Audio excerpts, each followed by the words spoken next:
The Moral Case for Coal, The Ethics of Complicity with and Amongst Australian Pro-Coal Lobbyists by Kari Dahlgren, Part 2. 3.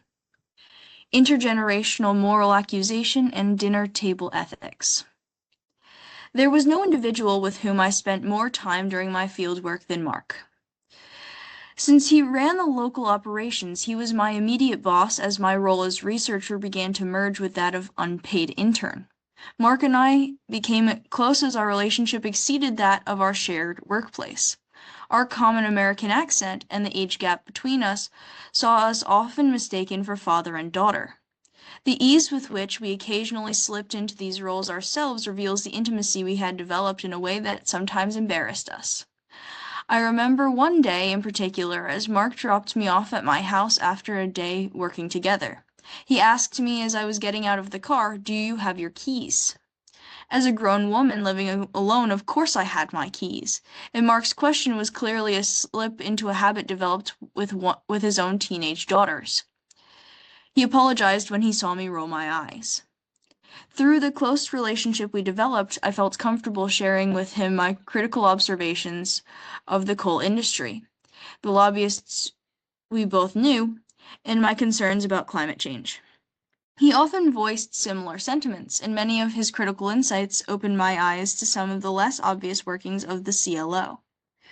Further, when we did disagree, he would have frank but respectful exchanges of opinion. We would have frank but respectful exchanges of opinion during our long drives through the region or in passing time during community shows. It may seem that the close affinity I developed with Mark would make me unable to critique him, but in fact it enabled me to see more directly the reality of how his ethical stance towards his work was framed and developed. While he was open to critical discussion with me and often approached his lobbying unenthusiastically, that did not mean he never utilized the industry rhetoric he was involved in crafting. It became clear that his defense of the industry was most vehement when he was faced with an interpersonal accusation that acquitted him with it. Occasionally I would accompany Mark home, an hour's drive from our shared workplace, spending the night in his guest room before we returned together in the morning.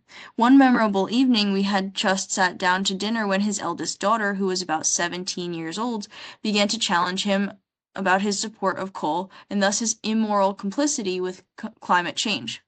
His younger daughter, 13, joined in. "Don't you feel bad about what you're doing to the environment?" Whereas Mark generally was open to critical discussion with me about the topic, when the criticism came from his teenage daughters, his position hardened instantly.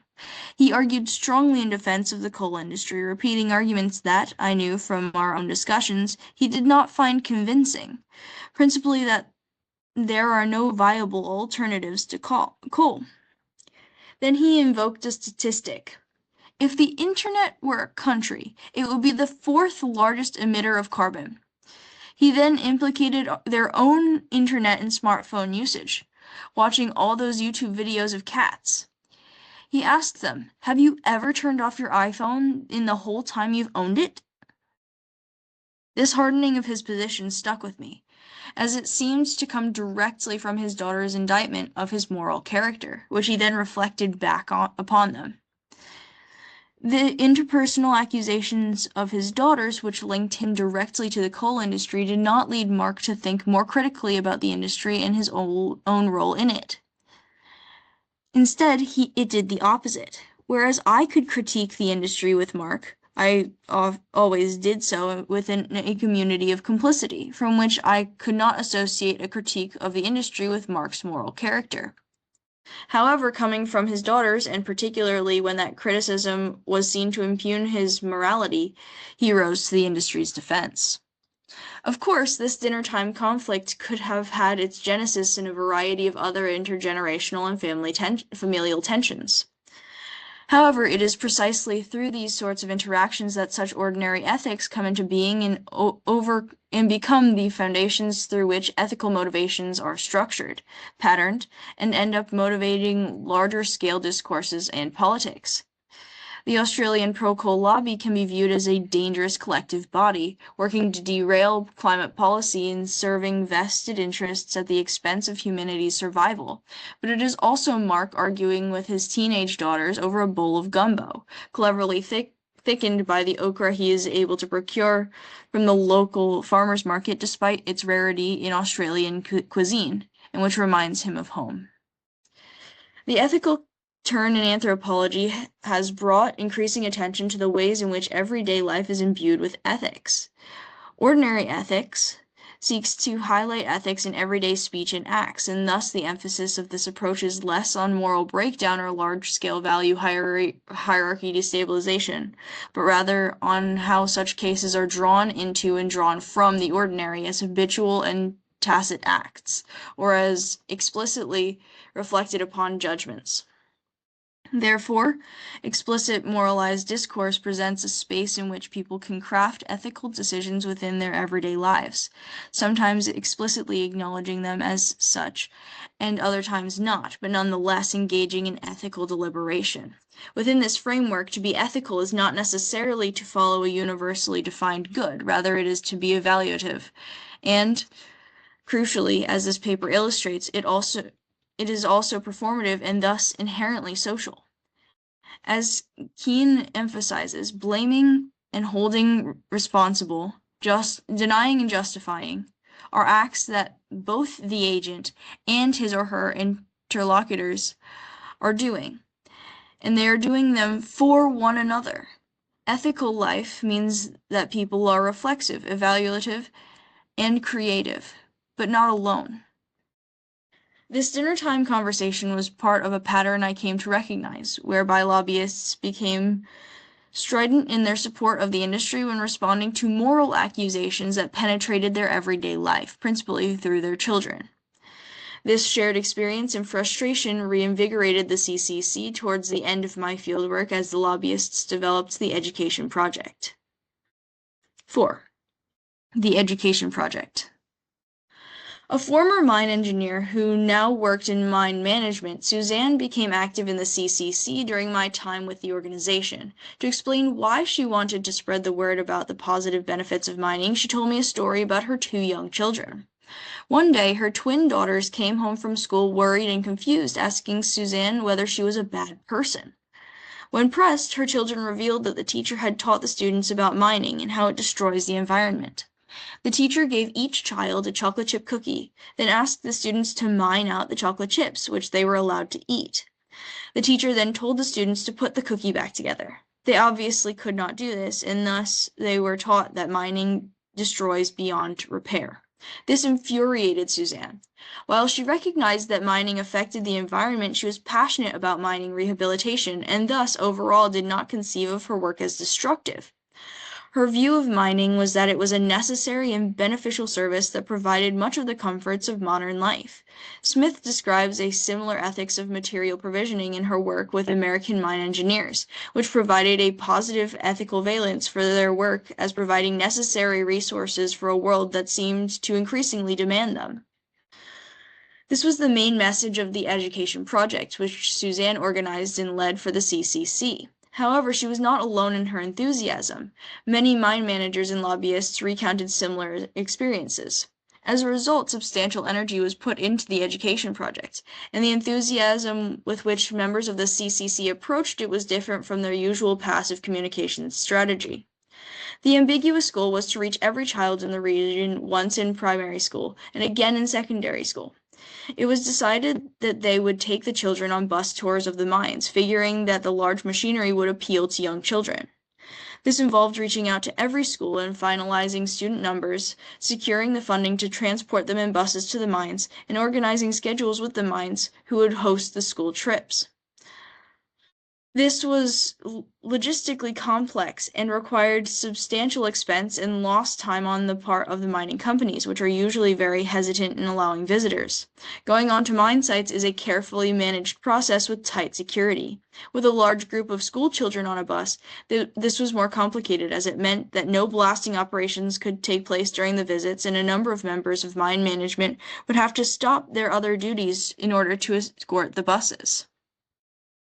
I attended the pilot event, which involved 3 separate vehicles to transport children from just one small primary school.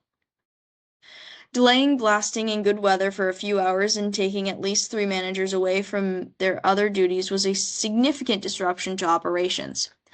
This would normally be a difficult sell to the mines, but the mine managers were surprisingly excited about this project and agreed to make the necessary sacrifices to participate.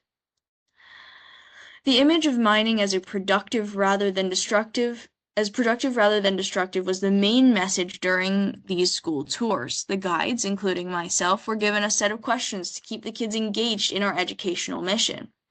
The drive to the mine site was meant to solve brainstorming the different things the students used every day that were made from mined materials. Guides had a list to help students realize that most things we use today come from some sort of extractive industry.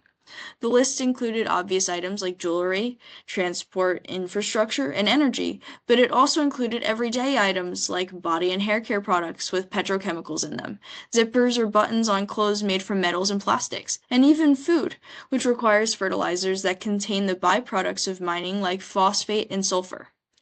As we arrived on site, getting closer to the massive machinery, a young boy looked up in awe and proclaimed, "I want to be a miner when I grow up." This was followed by echoes of "me too" from his friends. The immediate effectiveness of this program, as opposed to Mark and me making useless contacts at the community show, reveals that the existence of lobbyists and their effectiveness are different things. While it is possible to view this education program as a form of corporate co-option of critique, or merely the facialization of the corporation, I argue that by paying attention to the people who imagine and enact such programs, we see that what motivates them is not abstract corporate power, but the moral defense of the self, which is only equated with the industry through interpersonal moral accusation. It is fundamentally the politics of accusation that motivates and reinforces the moral weight of the coal industry for its defenders, and thus which translates into the effectiveness of the lobbyists' work. The ethics in which coal lobbyists such as Suzanne engaged is about crafting themselves into the kinds of people that they want to be, but this is simultaneously the kind of person that would be perceived by others as morally righteous, thus leading directly to a more impassioned defense of the coal industry. Lobbyists' reactions reflect the importance of social relations for the exercise of ethics. Stafford draws on the work of psychologists to describe the forms that moral evaluation and ethical judgment take. When judging others, people tend to engage in dispositional attribution, that is, when a person's bad actions are symptomatic of them being a bad person. When judging their own bad actions, they use situational attribution that takes into account the circumstances that led their usually good character to do something bad.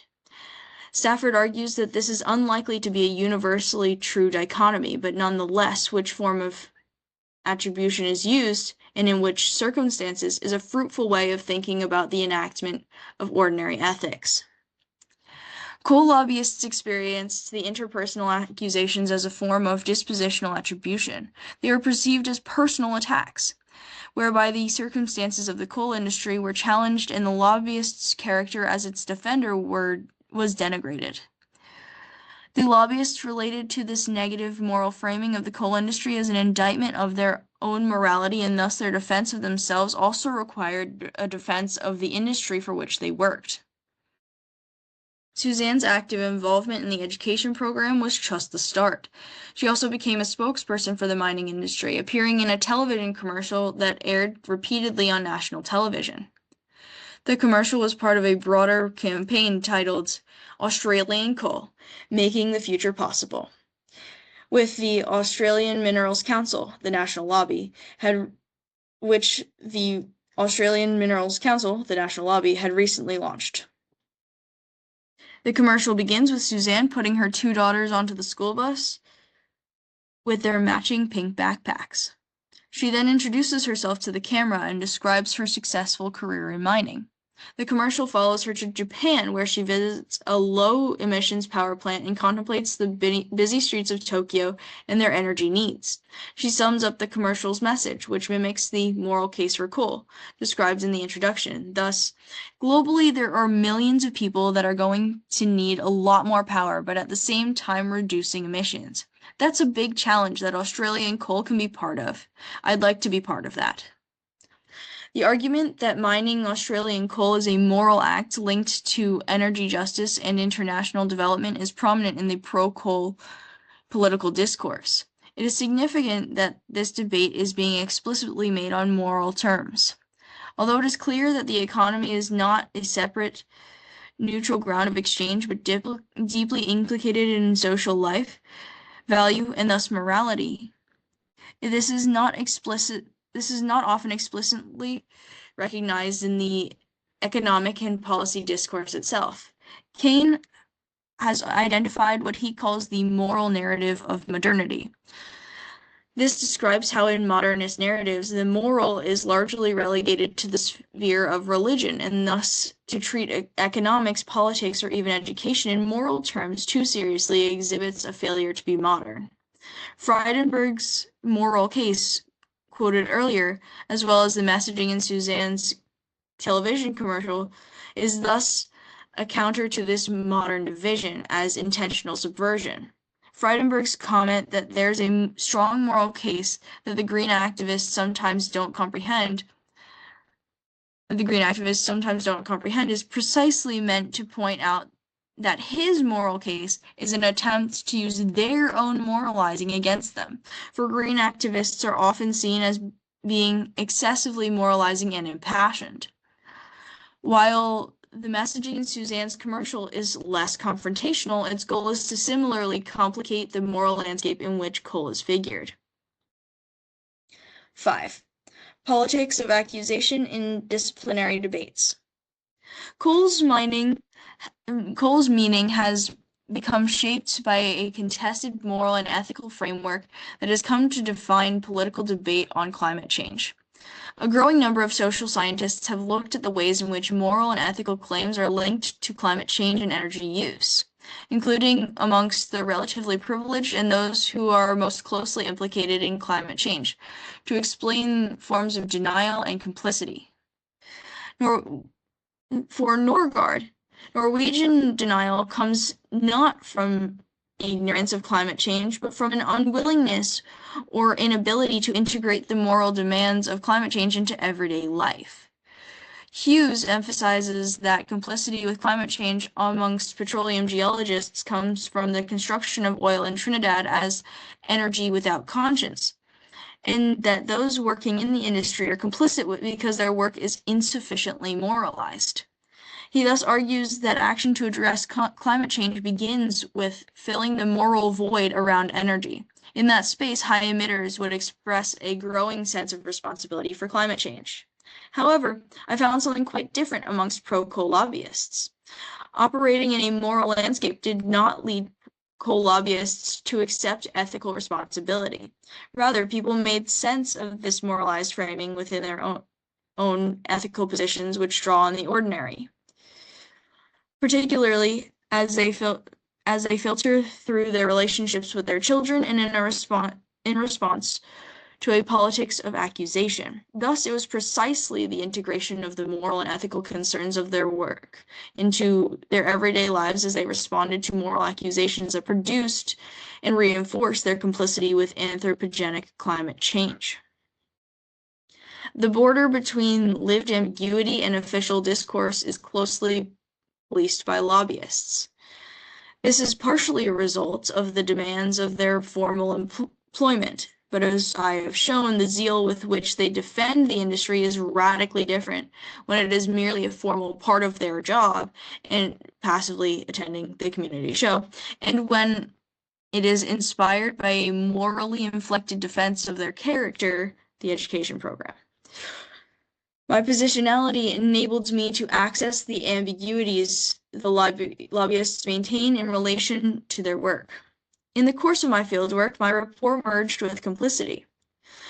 Drawing on Geertz's famous Reflections, in which his serendipitous complicity with the illegal cockfight establishes his rapport within the community, Marcus calls complicity rapport's evil twin, or more ethically troubling, shadow.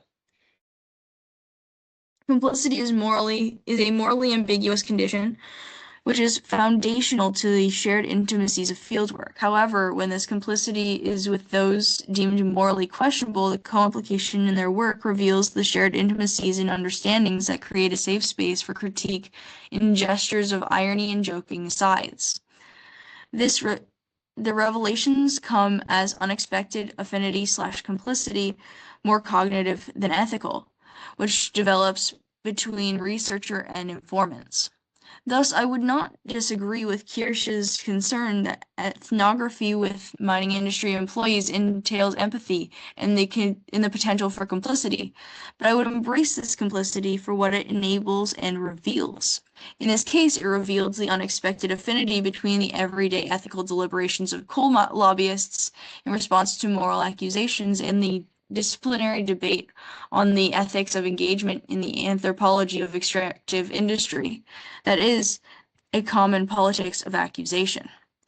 Golub most clearly outlines this issue and offers a way forward. He argues that anthropology's disciplinary politics around engagement with extractive industry tends towards an allegiance model, where ethics become simplified into merely choosing one's stakeholders.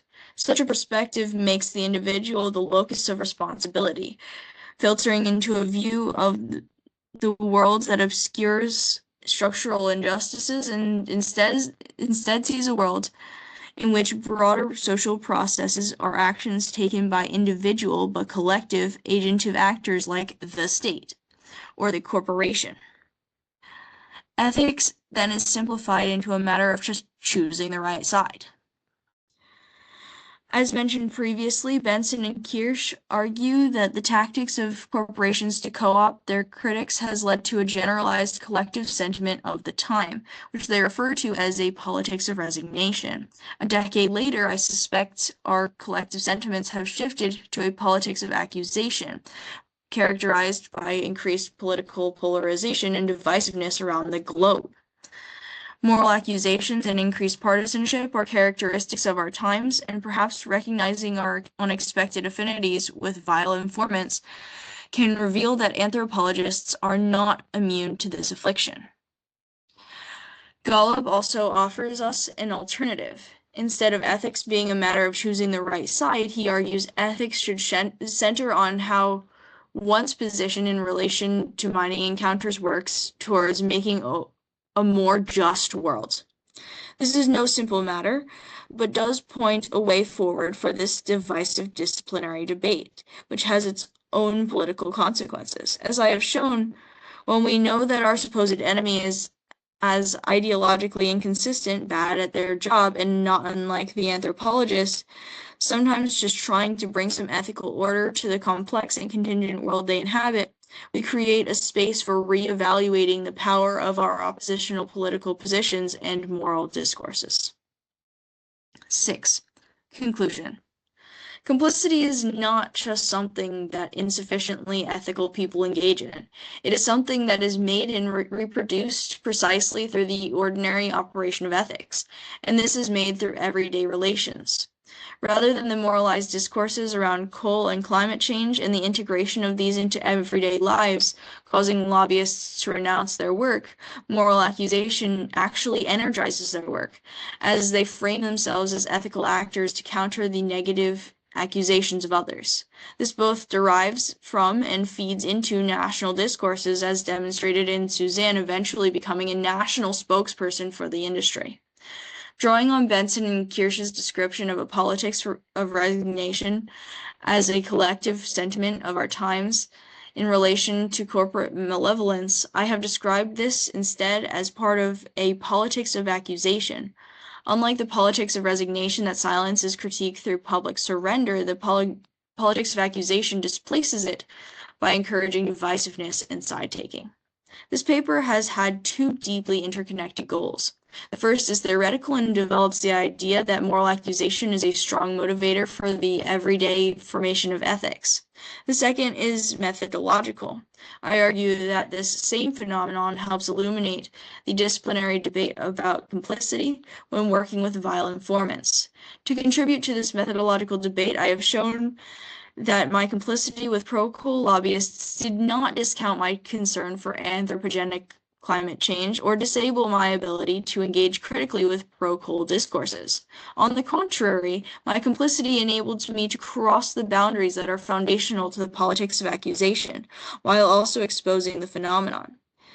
This contributes to an understanding of how pro-coal positions are made, reproduced, and thus can be more effectively challenged. Acknowledgements. The research on which this article draws was fully funded by the London School of Economics PhD studentship. While I am grateful to the coal lobbying organization that allowed me to observe and participate in their work, it is important to acknowledge that I received no funding or editorial input from any mining company or lobbying organization. The decision to use a pseudonym for the organization was also entirely my own. Endnotes. 1. I use a pseudonym for both organizations. I also am not naming the specific location in order to protect the anonymity of my informants. 2. It is important to note that Frydenberg omitted coal from the coal, wood, and biomass stoves described by the report to which he referred. 3. My own access to the coal lobbyists was somewhat fortuitous and partially enabled my relatively clean record on issues related to mining or the environment. During my first meeting with the lobbyist who would negotiate my access, everything that was available about me on the internet was printed out and sitting on the table across which we met. 4. My use of the phrase politics of accusation resonates with Hughes' usage, but is more directly a response to the politics of resignation developed by Benson and Kirsch. 5. Such claims to virtue are not unique to Australia. Norgard has identified them in Norway. They also underlie the thinking of the American pro-fossil fuel advocate and climate skeptic Alex Epstein, whose book Moral Case for Fossil Fuels I was sold by a young pro-coal lobbyist at an industry-funded conference.